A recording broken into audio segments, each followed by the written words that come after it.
ఉదయకాలము దేవుని పరిశుద్ధ సన్నిధి అనుభవించి ఆయన వాక్యాన్ని మీకు అందించే కృపాభాగ్యం దేవుడు నాకు దయచేసింది.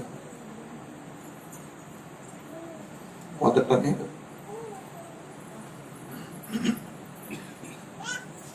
ఆయనకు వందనస్తున్నాయి. అలాగనే దేవుని వాక్యాన్ని, దివ్య వాక్యాన్ని, మన కోసం ఉంచిన వాక్యాన్ని మరొకసారి మనతో మాట్లాడటానికి దేవుడు ఇష్టపడుతుండగా వినడానికి వచ్చిన మీరు కూడా ధన్యులు. అందును బట్టి మీరు కూడా వందనస్తులే ఉన్నారు. వారిని వెరచి మనం అందరం ఒక్కసారి బిగ్గరగా దేవునికి స్తోత్రం చెప్తాం. హల్లెలూయా. దేవుని పరిశుద్ధ నామానికి మహిమ కలుగును గాక. ఈ పూట మన ధ్యాన వాక్యముగా వాక్యాన్ని ధ్యానించుదాం. లూకా సువార్త 18వ అధ్యాయంలో వాక్యాన్ని చదువుకుందాం పిల్లరా. లూకా సువార్త 18వ అధ్యాయము.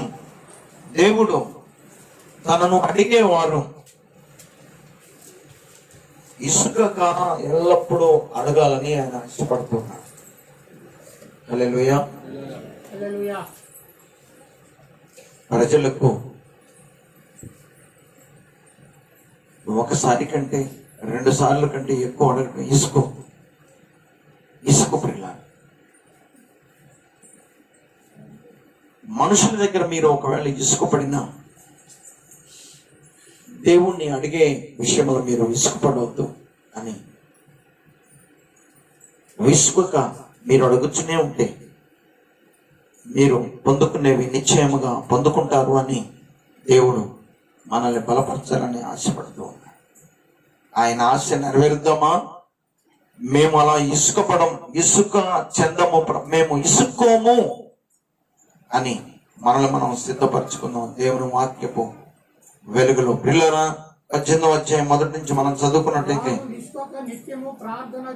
వారు విసుకక నిత్యము ప్రార్థన చేయుచుండవనట్టుకు ఆయన వారితో ఈ ఉపమానము చెప్పాను. వారికి ఒక ఉపదేశము చేస్తూ ఉన్నాడు దేవుడు. త్వరగా రమ్మ ముందు కూర్చో.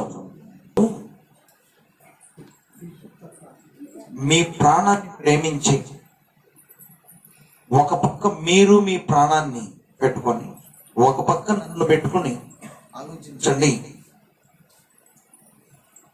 నన్ను పొందాలని మీరు ఆశపడినప్పుడు ఒకవేళ మీరు మీ ప్రాణాన్ని పోగొట్టుకున్న దాన్ని మీరు నిశ్చయముగా పొందుదురు. మీ ప్రాణములను లెక్క చేయకుండా నన్ను పొందాలని మీరు ఆశపడినట్లయితే మీ ప్రాణములను పోగొట్టుకుంటారు, మీ ప్రాణములను పొందుకుంటారు. నన్ను పొందుకుంటే మీరు పొందుకున్నట్టే.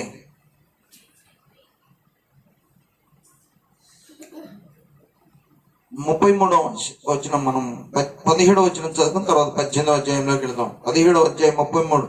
తన ప్రాణమును రక్షించుకుని కోరువాడు దాన్ని పోగొట్టుకును, దాన్ని పోగొట్టుకున్నవాడు దాన్ని సజీవంగా కాపాడుకును.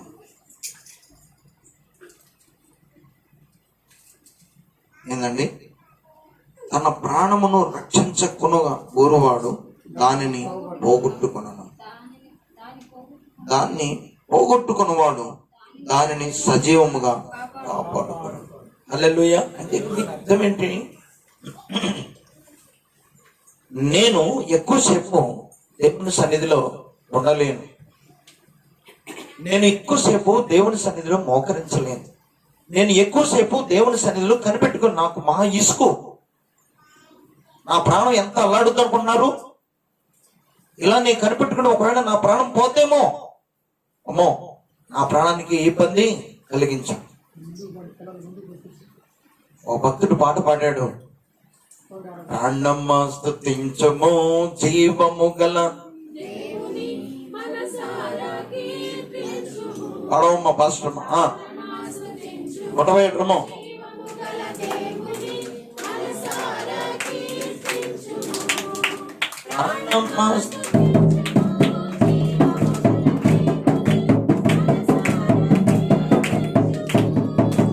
హల్లెలూయా. ప్రాణమా స్తుతించు కీర్తించుము, జీవము గల దేవుని మనసారా కీర్తించుము. అదే మనం ఇప్పుడు చేశాం. ప్రాణం ఎక్కువ, జీవం ఎక్కువ? ఏం చెప్పాలి? జీవము గల దేవుడు మన దేవుడు. ఆయన మనం ఏర్పరచుకున్నవాడు కాదు. మనం ఏర్పరచుకున్న వాళ్ళు కూడా ఉన్నారు లోకం నిండా. మనుషులు ఏర్పరచుకున్న వారు ఉన్నారు లోకములో. వారు దేవతలు, దేవుళ్ళు అనబడుతున్నారు. వారు కూడా దేవతలు, దేవుళ్ళు అనబడుతున్నారు. కానీ మనల్ని ఏర్పరచుకొని మనకు జీవం ఇచ్చిన దేవుడు జీవాధిపతి అయి, సజీవుడై, సర్వశక్తిమంతుడై, మరణమును జయించి మన మధ్య సంచరిస్తూ జీవం కోల్పోతున్న మనము, బలహీనులైన మనలను బలపరచడానికి ఆయన సిద్ధంగా ఉన్నాడు. ఆ జీవాన్ని పొందుకోవడానికి విసుగు చెందక నువ్వు వినగలిగితే, నీవు అడగగలిగితే,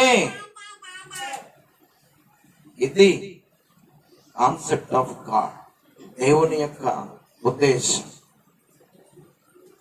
వాస్తవానికి మీ ఉద్దేశం కూడా అలాగనే ఉండవచ్చు. నేను దేవుని సన్నిధికి వెళ్ళి బలపడాలి, నా ప్రాణము లాడిపోతుంది, నా ప్రాణం దిగులు చెందుతుంది, కింద మీద అవుతుంది, ఎట్టన్నావుని అది ఒకవేళ పోవచ్చు. కానీ దేవుని సన్నిధికి వచ్చి, ఎవరా దేవుడు? సజీవుడు. హల్లెలూయా! సజీవుడు. నువ్వు వెంబడిస్తున్న దేవుడు, నువ్వు ఆరాధించడానికి వచ్చిన దేవుడు.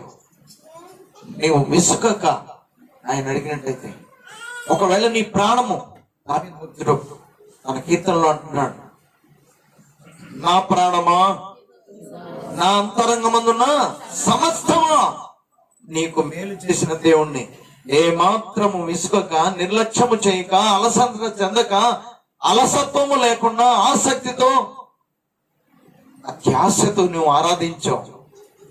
ఆయన నిన్నెక్కడా బలహీనపడనివాడు, దుఃఖపడనివాడు. ఆయన నిన్ను బలపరిచేవాడు. అందుకని ఇశ్రాయేలు నిన్ను కాపాడువాడు, కునుకడు, నిద్రపోడు. నీ భాగ్యం ఎంత గొప్పది! హల్లెలూయా! భాగ్యం నిజంగా చాలా గొప్పదండి. జీవము గల దేవుని సన్నిధిలో ఉండి ఆయన్ని మహిమపరుస్తూ ఆయన జీవాన్ని పొందుకునేటువంటి నీ భాగ్యము ఎవరితో పోల్చుకున్న గొప్పదే. దేవదూతలతో పోల్చుకున్న అది గొప్పదే. హల్లెలూయా! అది మనము ఆలోచించి, గ్రహించి, కాస్త మన మనసులో పెట్టుకుంటే ఇక మన ప్రాణాన్ని ఆయాసపడినేం, విసుగు చెందనేం. దయచేసి గమనించండి. మత్తయి సువార్త 20వ అధ్యాయంలో దేవుని కేకేసి వాళ్ళు పిలుస్తుంటే వాళ్ళ బాధను బట్టి మిగతా వాళ్ళకి ఇసుగు పుట్టి, ఆపోండి మీ గోల అన్నారు. నిజంగా వాళ్ళు విసుకున్నట్టుగా వీళ్ళు కూడా ఇసుక్కొని, వాళ్ళు అనగానే వీళ్ళు మౌనంగా ఉన్నట్టయితే వీరు ఆ మేలు పొందుకునే వాళ్ళైనా? ఒకసారి ఆలోచిద్దాం. మత్తయి సువార్త 20వ అధ్యాయంలో ఉండదు, చదవండి. మన ఈ మధ్య నేను చదువుకున్నాం కదా మనం. ఇద్దరు గుడ్డివారు దావీదు కుమారుడా అని కేక వేసి అడుగుతున్నారు. వారు వెరుకో నుండి వెళ్ళుచుండగా బహుజన సమూహములు ఆయన వెంట వెళ్ళను. త్రోవ పక్కన కూర్చున్న ఇద్దరు గుడ్డివారు యేసు ఆ మార్గంలో వెళ్ళుచున్నాడని ఎరిగి, ప్రభువా, దావీదు కుమారుడా, మమ్మల్ని కరుణింపయ్యా. కనికరము కలిగిన దేవుడు అటు వెళుతున్నాడని తెలిసి కళ్ళున్న వాళ్ళు చూసి కూడా ఆయన అడగడానికి విసుగు పుట్టి అలా ఉంటే, కళ్ళు లేని వీరు ఏ మాత్రం ఆలస్యం చేయకుండా, విసుగు చెందకుండా కేకేశారు. అయితే పక్కనున్న వారు మీరు ఊరుకున్నది వారిని గద్దించి, అంటే ఏంది? వీళ్ళ అరుపులు కొంతమందికి పక్కన ప్రార్థన చేస్తుంటే బిగ్గరగా ఇసుగు చెందుతారు. ఏందమ్మా ఈ గోల, ఏందమ్మా ఈ ప్రార్థన, నాకు మహా ఇసుగు పడుతుంది మీరు అరుస్తుంటే, మీరు మొరపెడుతుంటే అంటారు చాలా మంది. ఏంది ఎంతసేపు చేసేది అంటారు. పిల్లరా, ఇప్పుడు నువ్వు ఇసుక్కుంటే ఇప్పుడు నువ్వు ఇసుక్కుంటే దేవునికి ఏం కాదు, కానీ రేపు దేవుడు ఇసుక్కుంటే దేవుడు నీ విషయమై దేవుడు ఇసుక్కుని నీ వైపు చూడటం నాకు ఇష్టం లేదు, నువ్వంటే నాకు ఇసుకు అంటే ఎంత జీవాన్ని కోల్పోతావో తెలుసా, ఎంత కృపను కోల్పోతావో తెలుసా. నీవెవరో నాకు తెలీదు, నిన్ను చూస్తుంటే నాకు ఇసుకుపడుతుంది. ఎందుకంటే ఒక దినాన నా దగ్గర నువ్వు ఇసుక్కున్నావు, నేనంటే నువ్వు ఇసుక్కున్నావు.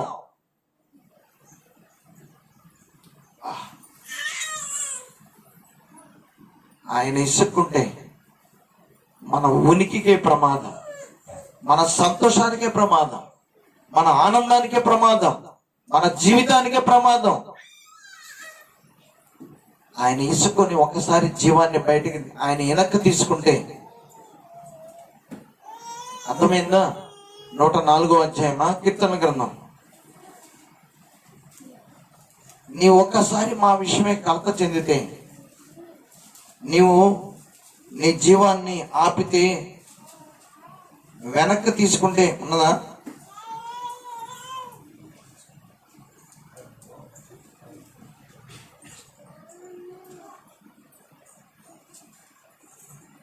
ఇరవై 29వ వచనం 104వ అధ్యాయంలో, నీవు ముఖము మరుగు చేసుకునగా అవి కలగపడను, నీవు వాటి ఊపిరి తీసివేయునప్పుడు అవి ప్రాణములు విడిచి మంటిపాలగును, నీవు ఊపిరి విడువగా అవి సృజించబడును, అట్లు నీవు భూతలమును నూతన పరుచుచున్నావు. యెహోవా మహిమ నిత్యముండును గాక, యెహోవా తన క్రియలను చూచి ఆనందించును గాక.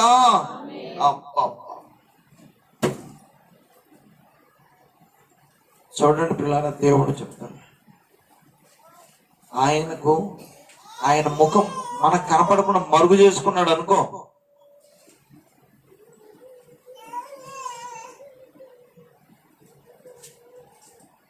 సైంటిస్టులు చెప్తున్నారు, సూర్యుడు కొంచెం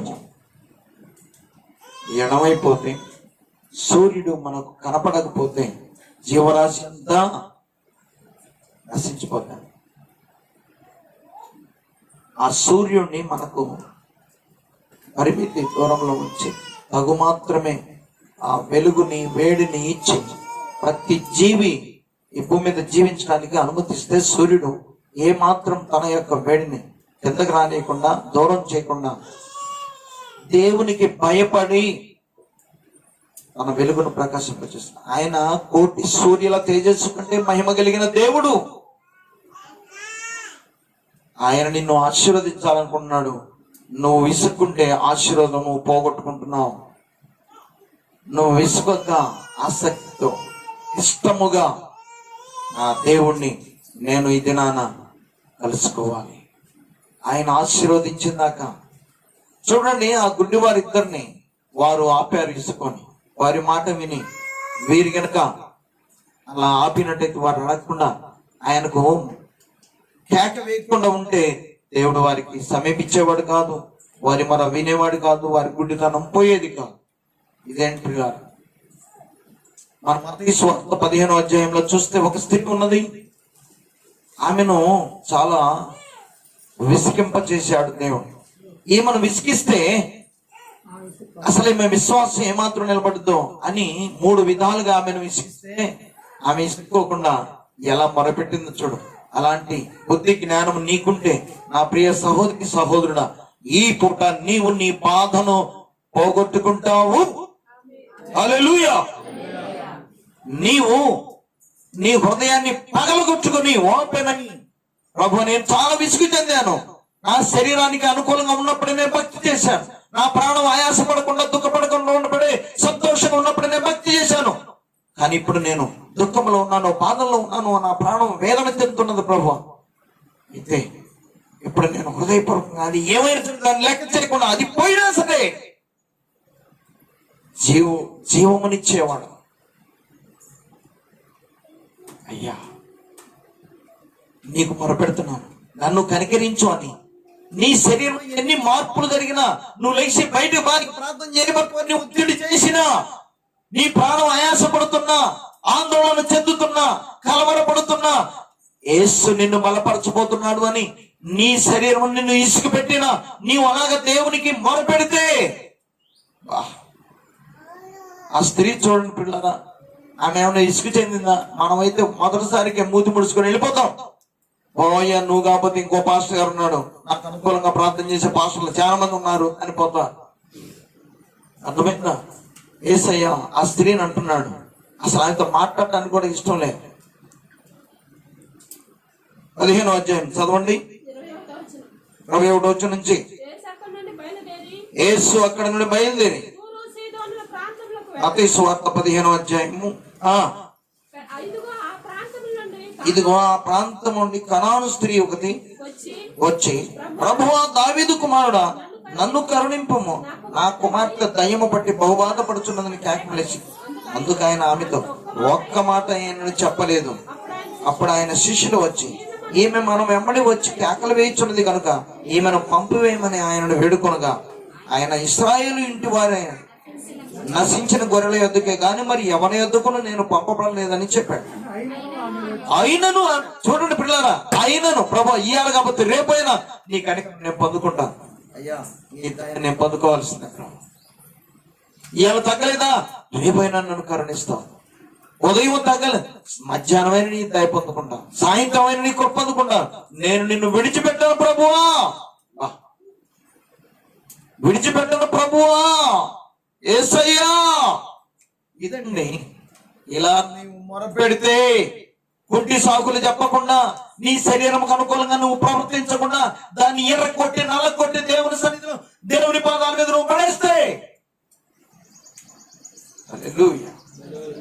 మేలు పొందరా, మేలు పొందరా.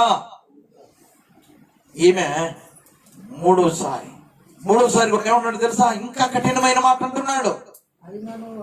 అయినను ఆమె వచ్చి, చూడండి, అయినను ఆమె వచ్చి ఆయనకు మ్రొక్కి, ప్రభువా నాకు తగ్గకపోయినా సరే ప్రభువా, నాకు మార్పు రాకపోయినా మార్చగలిగిన దేవా. ఎప్పుడమ్మా నువ్వు అనేది? నీవు మార్చగలిగిన వాడువు, స్వస్థపరచగలిగిన వాడువు ప్రభువా. నీవు తప్ప నన్నెవరు మార్చలేరయ్యా. నా బిడ్డ దయ్యము బట్టి పీడితురాలి అల్లాడిపోతున్నా, అది నుంచి తల్లిగా అల్లాడిపోతున్నానయ్యా. బాధ నువ్వు తప్ప ఎవరు తీసివేయలేరయ్యా. అయినను ప్రభువా నీవు తప్ప నన్ను ఎవరు ఆదుకోలేరయ్యా. ఎప్పుడమ్మా నువ్వు అడిగేది? ఎప్పుడయ్యా నువ్వు అడిగేది? అలా అడిగి చూడు, నా యేసయ్య ముఖం తిప్పుకోడయ్యా. తిప్పుకున్నా సరే వెంటనే ప్రేమతో, చూడండి ఏమంటాడు అక్కడ, అందుకు ఆయన రొట్టె తీసుకొని కుక్క పిల్లలకు వేయటము యుక్తము కాదు అని చెప్పగా, మనుషులకు ఇచ్చే రొట్టెలో కుక్క పిల్లలకు వేయటం ఇష్టం కాదని. ఎంత కఠినమైన మాట ప్రియులరా. ఏమన్నా నువ్వు ప్రార్థనకి సరిగా రావట్లేదు, నువ్వు అలా వస్తే దేవుడిని ఆశీర్వదించడం అంటే, ఇంకొకళ్ళు ఉన్నారు మమ్మల్ని ప్రార్థనలు నడిపించడానికి పోయేవాళ్ళు చాలా మంది ఉన్నారు. అలా నీవు ఇసుకు చెందిపోతే, గద్దించిన ఆత్మీయ తండ్రిని త్రోసివేసి నువ్వు పోతే, అక్కడ నువ్వు యేసయ్యకు మొరపెట్టాలి కదా. ఇక్కడ నీకు చెప్పేది యేసయ్యకు మొరపెట్టమని కదా. ఆ యేసయ్య కృప, విసుగు చెందకుండా నీవు లోబడి ఇరిగి నలిగిన హృదయంతో నీవు అడిగిన ఎడలా నీకు ఆయన సహాయం చేయకుండా పోవడమ్మా. కాబట్టి నువ్వు అడిగే దాంట్లో ఉన్నది, నువ్వు విశ్వసించే దాంట్లో ఉన్నది, నువ్వు ప్రార్థనకు వచ్చే దాంట్లో ఉన్నది, నీలోనే ఉంది. ఆమెను దేవుడు 3 సార్లు ఆమెతో మాట్లాడిన విధానం ఆమెనంతా విసిగించేది. కానీ ఆ సహోదరి విసుగు చెందదు. ఒక పక్క కూతురికి వెళ్ళి చూసుకుంటుంది, ఒక పక్క యేసయ్య మాట్లాడే మాటలకి వెళ్ళి చూస్తుంది. యేసయ్య మాట్లాడే మాటలు ఆమెకి ఎంత మాత్రం బాధ కలిగించలేదు, కానీ తన బిడ్డ బాధ అధికముగా ఆమెను బాధిస్తుంది. అందుకని యేసయ్య మాటలను ఏ మాత్రం ఆమె పట్టించుకోకుండా కనికరము చూపే దేవుడు, ఇప్పుడు ఒకవేళ ఇసుకున్న కోపడ్డ నాతో మాట్లాడని చెప్పిన నా దేవుడు మాట్లాడతాడు. హల్లెలూయా. అది ఇసుకు చెందని ప్రార్థన, అది నిరాశ చెందని ప్రార్థన. అలా నీవు ప్రవర్తించి చూడు యేసయ్య దగ్గర. ఎప్పుడు ఇంతకేది, ఎప్పుడు ఇంతేనా, ఎప్పుడు ఇంతకేది అదే తిరిగి యేసయ్య నేను అడిగితే నీవెప్పుడు ఇచ్చేనా? దిగి మోకరించవా, మొరపెట్టవా, రావా, దేవుని సన్నిధిలో ఇరుచుకోవా, మలుచుకోవా? నీవేంటి? నీ విషయమై నేను కోరుతున్నాను. నువ్వు చాలా ఇసుక చెందుతున్నావు. ఇక ఇసుక పడకుండా నీ దేహాన్ని నాలకొట్టి ఇరిగి నలిగిన హృదయము ఆయనకు ఇష్టమైన బలి అర్పణ. హల్లెలూయా. నీవు కొట్టే కొబ్బరికాయలు లేదు, నువ్వు వేసే చందాలో లేదు, ఆయనకి సంతోషం. నీ హృదయం ఆయనకు అర్పించే విషయంలో ఆయన సంతోషాన్ని, దుఃఖాన్ని వ్యక్తపరుస్తాడు. హల్లెలూయా. ఆమె ఎంత తగ్గించుకుందో, ఎంత లోపరుచుకుందో, బయట ఆమె ఎలా ప్రవర్తించేదో, కానీ ఏ దేవుని దగ్గర మేలు పొందాలని, ఏ దేవునికి మొరపెడితే దేవుడు కనికరిస్తాను, బిడ్డ బాధ పొందాలనుకొని ఆమె వచ్చి ఉన్నది. 3 విషయాల్లో యేసు ప్రభు ఆమెను పరీక్షించితే 3 విషయాలు కూడా ఆమెను తెలుసా ఏమందండి? నిజమే ప్రభు, నిజమేనయ్యా, నిజమే ప్రభు, నా బ్రతుకు కుక్క లాంటిదే, కక్కి మళ్ళా ఆ వాంతినే తినేటువంటి బుద్ధి. కానీ యజమానుని బల్ల మీద పడేటువంటి ముక్కల కొరకు ఆశపడుతున్నాయి ఈ పూట. హల్లెలూయా. ఎంతో మంది దగ్గరకు తీసిపోయిన వాళ్ళ వల్ల కాలేదు. అయ్యా, ఈ పూట యజమానుడు నీ ఎదుట నీ వైపు చూసి అడుగుతున్నానయ్యా, నీవు నా బిడ్డను ముడితే నా బిడ్డకు స్వస్థత అయ్యా. నీవు తప్ప ఎవరు నన్ను నా బిడ్డను స్వస్థపరచలేరయ్యా. ఇదే నా పూర్ణ అంగీకారం. మనస్ఫూర్తిగా నీ ఎదుట నేను మోకరించి అడుగుతున్నానయ్యా, వేడుకుంటున్నానయ్యా. అమ్మ, ఎదుట ఏమైనా ఇసుక కనపడదు మనకి? అలా మనల్ని మలచుకొని దేవుని ఎదుట సాగిలపడి మరపెట్టుకోగలమా? అలా మరపెట్టుకుంటే ఈ సహోదరి పొందిన కనాను స్త్రీ అర్థమైందా? ఆమె దేవుణ్ణి తెలుసుకొని దేవుని యొద్దకు వచ్చి ఆమె అడుగుతుంటే, అది మొదటిసారి వెనక్కి తిరిగిపోతే, అది రెండోసారి వెనక్కి తిరిగిపోతే, అది మూడోసారి వెనక్కి తిరిగిపోతే తన బిడ్డ స్వస్థత వచ్చేదేనా? కాదమ్మా. అందుకని దయచేసి గమనించండి, మిమ్మల్ని మీరు మలుచుకోండి. దేవుని దగ్గర సేవకుడు చెప్పేట్టు మిమ్మల్ని మీరు మలచుకోండి, మార్చుకోండి. మీ బుద్ధి, మీ ప్రవర్తన, మీ శరీర హావభావాలు అన్నింటినీ విరిచి మార్చి దేవుని దగ్గర కుప్పగా పడేయండి. ఆ కుప్పలో నుంచి శ్రేష్టమైన నిన్ను లేపి, కుమార్తె ఇక నీవు గంతులేసినాడు. హల్లెలూయా. నీవు దిగులు పడవద్దు, నీవు నా కృప పొందుకొని ఉన్నావు. హల్లెలూయా. ఆ స్త్రీని ఏమన్నాడు తెలుసా? మాట మాత్రం కూడా మాట్లాడని యేసయ్య, ఆమెతో మాట్లాడటానికి ఇష్టపడని యేసయ్య ఏమన్నాడమ్మా? అందుకు యేసు చూసారా, మాట్లాడటం ఇష్టపడని యేసయ్య మొదట ఆమెను చూసినప్పుడు మాట్లాడటానికి ఇష్టపడని యేసయ్య 3 సార్లు 3 పరీక్షలకు ఆమె మలచుకొనిన, తగ్గించుకొనిన ఆమె స్థితిని చూసిన యేసయ్య, కుమార్తె, ఇప్పుడు నా కుమార్తె అమ్మను, అమ్మా నీ విశ్వాసాన్ని నేను చూశాను, ఇది చాలా గొప్పదమ్మా. అందరి విశ్వాసం చాలా తేడాగా ఉంటుంది. నీ విశ్వాసం నేను చూడగా ఇశ్రాయేలీయుల కంటే కూడా గొప్ప విశ్వాసం అమ్మా ఇది. ఇప్పుడు నువ్వు కోరినట్టే నీకు అవును గాక ఆజ్ఞాపిస్తున్నాడు. హల్లెలూయా. అవును గాక, నీకు అవును గాక. ఇప్పుడు నాతో ఏకీభవిస్తున్నా, మీలో ప్రతి ఒక్కరికి మీరు కోరుకున్నది జరుగును గాక. హల్లెలూయా, హల్లెలూయా. యేసయ్య మాటలు వింటున్నా మీరు. దేవుడు మన మధ్య ఉండగా ఆయనను అలా ఏడుకుందాం, విసుగు చెందకుండా. సంతోషం. ఈ పూట జరగకపోతే రేపైనా దేవుని కృప నేను సంపాదించుకుంటాను. ఈ వారం కాబట్టి వచ్చేవాళ్ళ కృపనిచ్చేవాడు. ఈ పూట నేను మార్చుకోవాలేమో, నేను సరి చేసుకోవాలేమో. నా ప్రార్థనకు వచ్చేసింది. నా నమ్మకము, నా విశ్వాసం, నా భక్తిని నేను పరిశీలన చేసుకుని మరొకతోని నేను ప్రయత్నం చేస్తాను, పోరాడతాను. ఆదికాండం 32వ అధ్యాయం చూడండి పిల్లరా. ఆదికాండం 32వ అధ్యాయం మనం చూస్తే అక్కడ కూడా మనకు ఇసుక కనపడదు. ఆ ఇసుక కనపడకుండా తెల్లవారిందాకంట, అబ్బో అక్కడ చూడండి, 1 గంట ప్రార్థన ఉండడానికి మనకు వల్ల కాదు. 1 గంట ప్రార్థన ఉండడానికి మనకు వల్ల కాదు. తెల్లవారిందాకంట పిల్లారా. ఆహా, ఏందండి ఆ పోరాటం, అతనికి ఏమున్నది? ఇప్పుడు నా భార్యలు, నా బిడ్డలను, నా గొర్రె మందలను తీసుకుని పోతే నేను మోసం చేసిన నా అన్న కాచుకొని ఉన్నాడు, వాని చేతిలో మేమందరము చచ్చిపోవాల్సిందేనే భయము అతనికి ఉండగా, ఆ భయములో అతను ఏం చేస్తున్నాడు తెలుసా? సరైన నిర్ణయం తీసుకున్నాడు. ఇక దేవుని దగ్గరకు వచ్చాడు, వాళ్ళని ముందు పంపించాడు. అయ్యా మీరు వెళ్ళండి, రెండు గుంపులుగా చేసి పంపించాడు. ఒక గుంపు తప్పిన ఒక గుంపన్నా కాపాడుకోవచ్చు అని అతని ప్లాన్ అతను వేసి, నేను ఎన్ని ప్లాన్లు వేసినా, ఎన్ని ఆలోచించినా నా ప్లాన్ వల్ల ఏం కాదు, కానీ నేను ఒక్కడనే నా స్థితిని సరి చేసుకుంటూ, నా పాపాన్ని ఒప్పుకుంటూ, నేను దేవునికి మొరపెడితే తప్ప, దేవునికి మొరపెట్టి వేడుకుంటే తప్ప నేను ఈ భయము నుంచి విడుదల పొందను. మా అన్న చంపుతాడనే భయము నుంచి నేను విడుదల పొందను, తప్పించబడలేను అని ఎంతో మొరపెడుతూ ఉన్నాడు. ఎలా మొరపెట్టాడండి? ఆదికాండం 32వ అధ్యాయం మనం చూస్తే పిల్లారా, 32వ అధ్యాయమేనా? 32:24 చదవండి. పిల్లారా, నీవు ఒకవేళ ఏకీభవించకపోతే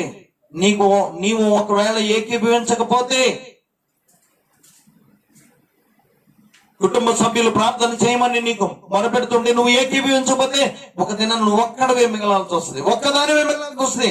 అందరూ ఇసుక్కొని వదిలేస్తారు. ఇందాక ఉత్తర పద్ధతిలో మనం చదువుకున్నాం. ఆ ప్రాణము 135 ఏమున్నది అక్కడ? వెళ్ళారా, వాళ్ళు అందరూ వదిలేసినా నీవు ఒక్కడవే ఉన్నా ఆయన నిన్ను విడువడు, నీ ప్రాణమును, నీ ప్రార్థనను ఆలకించి, నాకే కదా చదువుకుంది 35వ అధ్యాయంలో, నేను మొర్రపెట్టిన దినమున నీవు నాకు ఉత్తరం ఇచ్చిది ప్రభువా, నా ప్రాణములో త్రాణ పుట్టించి నన్ను ధైర్యపరిచితివి. యెహోవా, భూరాజులందరూ నీవు సెలవిచ్చిన మాటలు విని నీకు కృతజ్ఞతాస్తులు చెల్లించుదురయ్యా.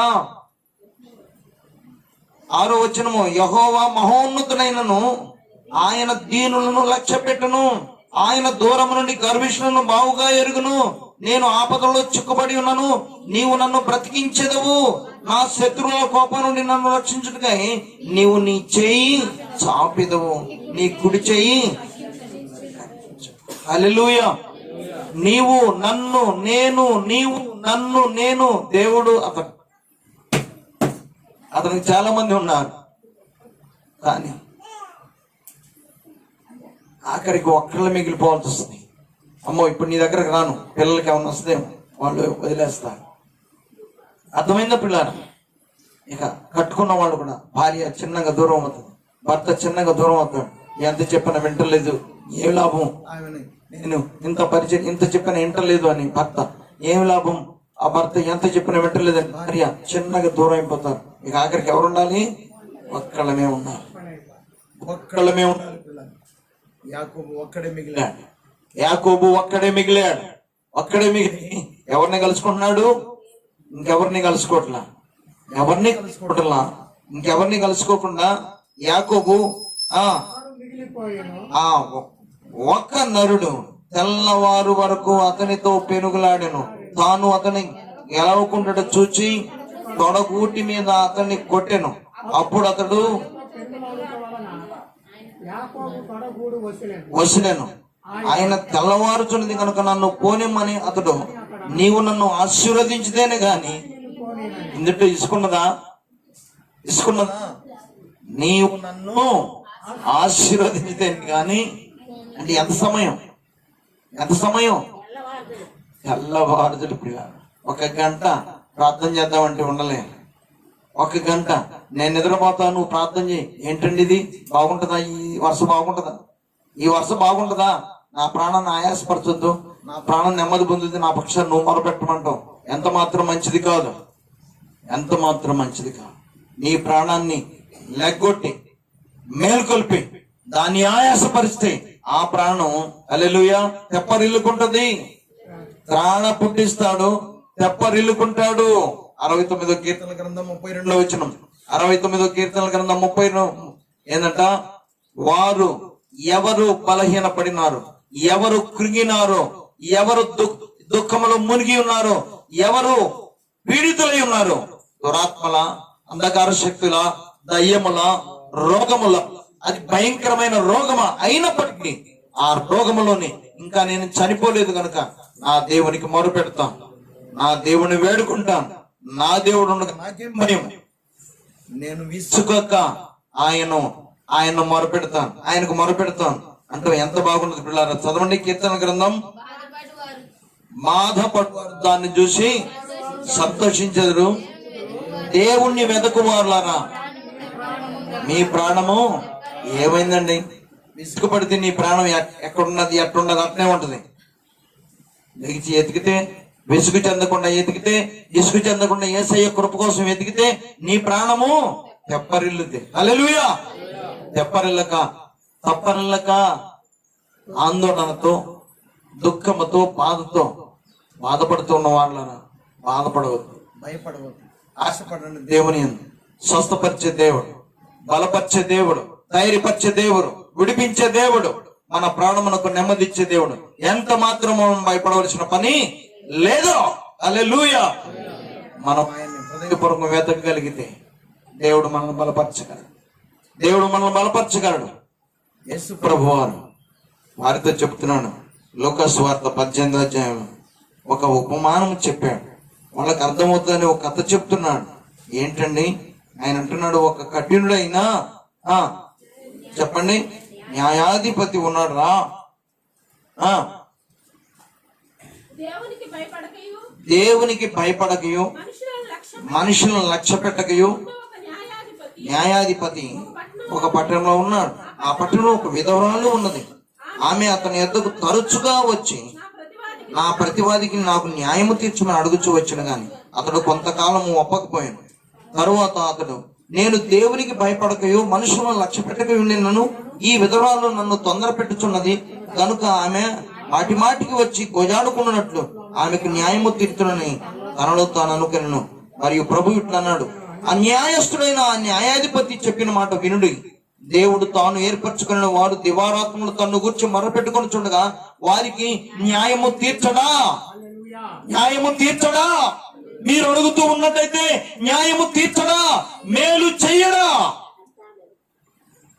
నీవు అడగకుండా ఆగిపోతే సేవకుడు నిన్ను బలపరుచుండగా, అమ్మా సహోదరి భయపడవు, అడుగుతూ ఉండమ్మా. అడుగుట్లో నువ్వు విసుగవద్దు, వేసారవద్దు, నీవు అలసట చెందవద్దు. అలసట చెందిన నీ నోరు దేవుణ్ణి స్తుతించనే ఉండాలి. ఒక అన్యాయస్తుడైన న్యాయాధిపతి, అయ్యో తరచూ ఈమె ఇలాగ అడుగుతుంది కదా, నేను అసలుకే కఠినుడిని. స్వాభావికంగా అతను కఠినుడైనప్పటికీ ఆమె విసుగక మాటికి వచ్చి, అంతకాలం నీవు భయపడవద్దు. నీ బాధ ఎంతకాలం ఉంటుందో నీకు తెలియదు, కానీ ఎంతకాలం ఉన్నా దాన్ని జయించి దేవుడిని ఆనందిస్తావు. హల్లెలూయా. అస్సలు బాధపడవద్దు. నీ గురి ఒకటి, ఇది నాలో ఎక్కువ కాలము ఉండదు. ఎంతకాలం ఉన్నా ఎక్కువ కాలం మాత్రం ఆ దేవుడు ఉండనీడు. అడిగి, అయ్యా నడిపింపు నాకు దయచేయి, ఎలాగ అడగాలి సహాయం చేయి. ప్రార్థన వినడి పావనుడా, ప్రార్థన మాకు నేర్పుమయ్యా. ప్రార్థన వినడి పావనుడా, ప్రార్థన మాకు నేర్పుమయ్యా. దినంబు చేసిన సేవ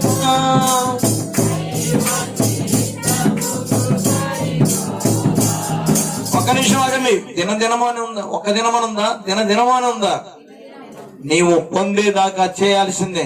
నీ ప్రాణం పోవటమా, కృప పొందుకొని ఆ బలహీనతను జయించి లేవటం. హల్లెలూయా. నా ప్రాణం ఈ ముద్రం పోయినా నాకు ఇష్టమే ప్రభువా, నీ బిడ్డగా దాన్ని నేను జయించాలి. నా ప్రాణాన్ని అల్లాడపరుస్తున్నా, దాన్ని నేను జయించాలి. అది ఏ రూపంలో ఉన్నా, ఏదైనా సరే, రోగమైనా, బాధ అయినా, బలహీనత అయినా, దయ్యమైన, దురాత్మైన, చీకటి దురాంధకార శక్తులు శాపమైన పాపమైన యేసు నామంలో దాన్ని జయించగలను. నిన్ను అడిగి నేను అందుకు అడుగుతున్నాను ప్రభు. దినంబు చేసిన సేవా దైవ చిత్తముకు సరిపోవా. దినంబు చేసిన సేవా అందరూ చేస్తున్నారు. దైవ చిత్తానికి సరిపోతుందా? అడుగుతున్నావు. ఆయన ఇష్టంలో అడుగుతున్నావా? నీ ఇష్టంలో అడుగుతున్నావా? నీవు అడిగేది ఆయన ఇష్టపడుతున్నాడా? ఆయన ఇష్టపడితే వెంటనే అదిగో ఆయన ఇష్టపడ్డదాకా అడిగింది కనాను స్త్రీ.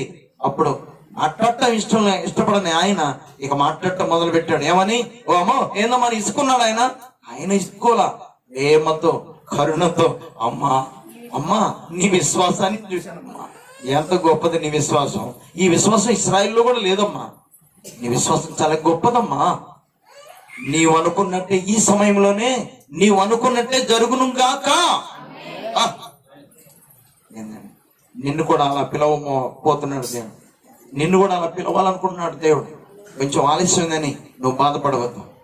అంటే ఎన్నాళ్ళు ఈ బాధ అనుకోవద్దు నా ప్రియ సహోదరి. దేవుడు నమ్మదగిన వాడు, నీతిమంతుడు. ఆయన చేతుల్లో మనం ఉన్నాము గనక మనకు ఏ ప్రమాదమో జరగనివ్వడు. అయితే అడిగేది అట్లా నేర్చుకుందాం. దినదినం అడుగుతున్నాము కానీ అసలు ఆయన చిత్తంలో అడుగుతున్నామా? దినంబు చేసిన సేవా దైవ సరిపోవా. దీనుడవయ్యో దిటముగా కొండపై, దీనుడవయ్యో కొండపై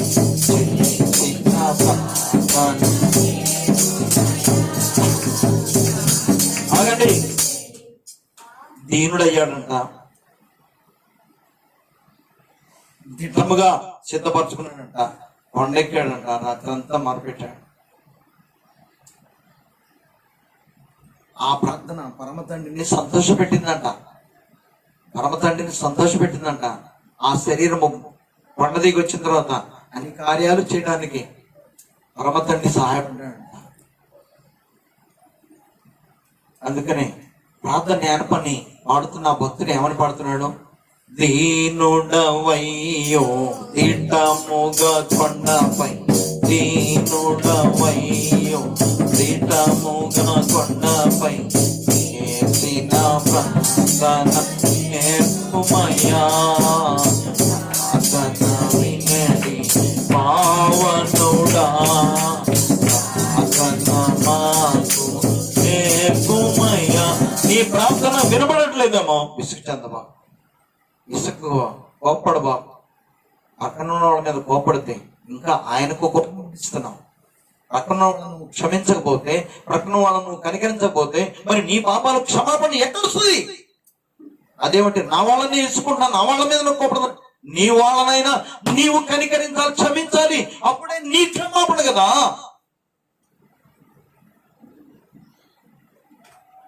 వాళ్ళ వలన జరిగినా, నా వల్ల జరిగిన ప్రభావం, మా వల్ల ఏది జరిగినా మాకు నష్టం జరిగింది. కానీ ప్రభు వాళ్ళనని నేను ఇంకా నిన్ను దుఃఖపెట్టలే. నీకు మొరపెడుతున్నానయ్యా. ఎలా మొరపెట్టాలో నాకు నేర్పించు. ఎలా మొరపెట్టాలో నాకు నేర్పించయ్యా. నేర్పుతాడమ్మా, నేర్పుతాడయ్యా. అలా కాకుండా నీవుగానే ఉండి నీ చుట్టూ వారిని విసుక్కొని వాళ్ళ ఇబ్బంది పెట్టి నువ్వు సంపాదించేదేంటి? ఆయన కృప సంపాదించుకోలేవు గాని తిరిగి మళ్ళీ ఆయన ఇసుకును సంపాదించుకుంటావు. ఓ నువ్వు ఇసుకున్నట్టే నువ్వు కోపడ్డట్టు నిన్ను కోపట్టుకున్నా అంటే ఏం కావాలి? మనం మరణించాలి. ఆ మరణిస్తే మళ్ళీ పో రేపటికి 2 ఇవాళ తప్పితే రేపు 2 అంటారు. అంత తేలిక కాదు కదా. మరణించిన తర్వాత ఇంకా చాలా ఉంది. దేహం మట్టింది, మట్టికి పోతుంది. చనిపోని ఆత్మ ఎక్కడ పోతుందో తెలుసా? నరకం తప్పించుకోలేదు. ఇక్కడ ఇసుకు చెంది ఇక చచ్చిపోతే బాగుండని నువ్వు ఏదేదో ఆలోచించి చావు కొరకు నువ్వు ఆలోచించినా, చావాలని అనుకున్నా, చచ్చిపోయిన తర్వాత జీవితం ఇంకా మహావేదన. పాతాళంలో యుగములు నీవు వేదన పడాలి. కావాలంటే లోకస్వార్తలో చదువుకోవచ్చు ధనవంతుడు పడ్డ వేదన. అది ఒకటిది కాదు, కల్పితం కాదు. నిజ దేవుడు మరణించిన తర్వాత మీరు పొందేది అదే అంటున్నాడు. కాబట్టి బ్రతికుండగానే మనల్ని మనం ఒకవేళ ప్రార్థన చేయడం చేతకపోతే ఆయన అడుగుదాం. ఆయన అడగండి. నా సహోదరి సహోదరుడా, ఈ ఉదయకాలం నువ్వు వింటున్న వాక్యాన్ని బట్టి నువ్వు నేర్చుకోవాల్సింది చాలా ఉంది. వినే దేవుడు వింటున్నాడు కానీ నీ ప్రార్థన వినట్టుగా ఉన్నది అంటే కారణం వినలేని వాడు కాదు కానీ వినేవాడే గాని నువ్వు చేయటం సరిగా కుదరట్లేదేమో. అప్పుడు నువ్వు అడగవలసింది ఇదే, శిష్యులకు నేర్పిన ప్రార్థన నాకు నేర్పయ్యా, నీవు చేసిన ప్రార్థన నాకు నేర్పయ్యా. పరమ తండ్రి ఇష్టపడినట్టుగా నీవు నన్ను ఇష్టపడతావు, నాకు మేలు చేస్తావు ప్రభు అని నీవు ప్రార్థన చేస్తే దేవుడు ఖచ్చితంగా నిన్ను ఇష్టపడతాడు. ఆయన అంటున్నాడు ఒక్కటే మాట, దీనికి మనం సమాధానం చెప్పి ముగించుకుందాం, ప్రార్థన చేద్దాం. ఏంటంట, దేవుడు తాను ఏర్పరచుకున్న వారు మరియు ప్రభు ఇట్లా అన్నాడు, అన్యాయస్తుడైన ఆ న్యాయాధిపతి చెప్పిన మాట వినండి, బాగా చెవులు పెట్టి వినండి. దేవుడు తాను ఏర్పరచుకున్న వారు దివారాత్రులు తన్ను గూర్చి మొర పెట్టుకుని చూడగా వారికి న్యాయము తీర్చడా. అమ్మా, మన దేవుడు మనల్ని ఏర్పరచుకొని సృష్టించిన మన దేవుడు మనకు బాధ వస్తే చూస్తాడా? లేదు. మనం ఎప్పుడు మొరపెడదామా, ఎప్పుడు సరిగా మొరపెడదామా, ఆయనకి ఇష్టంగా మొరపెడదామా అని ఎదురు చూస్తున్న దేవుని ఆయన ఇష్టాన్ని నెరవేరుస్తారా? అలా నెరవేర్చగలిగి మొరపెట్టగలిగితే నీ బాధలు ఈశ్వడిపోతున్నాడు. నా యేసయ్య నీ బాధలు ఈశ్వడిపోతున్నాడు. ప్రార్థన చేద్దాం, ప్రార్థన చేద్దాం. అట్టి కృప దేవుడు మనకు దయచేయును గాక. నిండారా మీ హృదయాల్లో ఉన్న వ్యాకులము, దుఃఖము, బాధలు తీసివేయును గాక. శిష్యులకు నేర్పిన ప్రార్థన మన యేసయ్య మనకు నేర్పును గాక. నేర్చుకోండి పిల్లారా, నేర్చుకోండి, దేవుడు మీకు నేర్పుతాడు. అలాగే అడగండి. ఇప్పుడు దాకా నేను అడిగిన ప్రార్థన అసలు నీకు ఇష్టమైన విధంగా ఉందో లేదో నాకు నేర్పించి నన్ను నడిపించండి అని ప్రార్థన చేద్దాం. అందరూ ప్రార్థన చేద్దాం, ప్రార్థనలో ఉందాం. మహాపరిశుద్ధుడ, ప్రేమ కలిగిన గొప్ప దేవా, నీకు వందనాలు, స్తోత్రాలు మా ప్రభువా. అయ్యా, ఈ ఉదయకాలం మమ్మల్ని చేర్చుకొని నీ సన్నిధిలో మాతో సూటిగా మాట్లాడిన గొప్ప దేవా, నీకు వందనాలు, స్తోత్రాలు మా ప్రభువా. అయ్యా, నీకు వందనాలు, స్తోత్రాలు. అడగటం మాకు సరిగా తెలియక అయ్యా అయ్యా అయ్యా అయ్యా నాయన అడిగినందువల్ల మేము పొందలేకపోతున్నామో మమ్మల్ని క్షమించండి. సరిగా అడిగే అయ్యా స్వరములు మాకు దయచేయము, అయ్యా హృదయములు మాకు దయచేయము. అయ్యా, మేము అడిగేది నీకు సంతోషంగా ఉన్నట్టుగా అయ్యా మాకు సహాయము చేయము. యేసయ్యా, ఏ ఒక్కరు మా బిడ్డలు త్రోసివేయబడొద్దయ్యా. మా చేత నడిపించబడుతున్న బిడ్డలు ప్రభువా త్రోసివేయబడదు, నీ ద్వారా త్రోసివేయబడొద్దు ప్రభువా. నీకు వందనాలు. మీరు త్రోసివేయు దేవుడు కాదు ప్రభువా. మేము త్రోసివేయబడుతున్నాము అంటే అయ్యా మాకు అడగటం చేత కావట్లేదు ప్రభు. మాకు దయచేయము నాయన, మాకు దయచేయము ప్రభు. శిష్యులకు ప్రార్థన నేర్పిన దేవా మాకు నేర్పండి అయ్యా. మా బిడ్డలకు నేర్పండి, మా సహవాసానికి నేర్పండి, మా సహవాసములో మా ద్వారా నడిపించబడుతున్న సంఘాలకు నేర్పండి ప్రభు. మెయిన్ సంఘాన్ని బలపరచండి నాయన. మెయిన్ సంఘంలో స్వస్థపడటానికి వచ్చిన బిడ్డలను దర్శించండి అయ్యా. మేము చేసిన వాగ్దానములు నెరవేర్చే దేవుడా, వాడిని అలాగా పురికొల్పడానికి మీ ఆత్మ చేత మమ్మల్ని నింపండి ప్రభు. మా మాటలు విని వారు ఉవ్వెత్తున లేచి అయ్యా గంతులు వేయడానికి సహాయము చేయండి. వారు మాతో ఏకీభవించి అయ్యా నీకు మొరపెట్టుటకు సహాయము చేయమని ఈ ఉదయకాలపు ఆరాధనలు మాతో ఉండి నడిపించడానికి వందనాలు చెల్లిసి విత్తబడిన వాక్యం అందరి హృదయాలు ముద్రించి ఫలింప చేయమని యేసు నామమున అడిగి వేడుకొనుచున్నాము తండ్రి, ఆమేన్. అందరూ లేచి నిలబడదాం పిల్లారా, అందరూ లేచి నిలబడదాం, కానుకలు సమర్పించుకుందాం.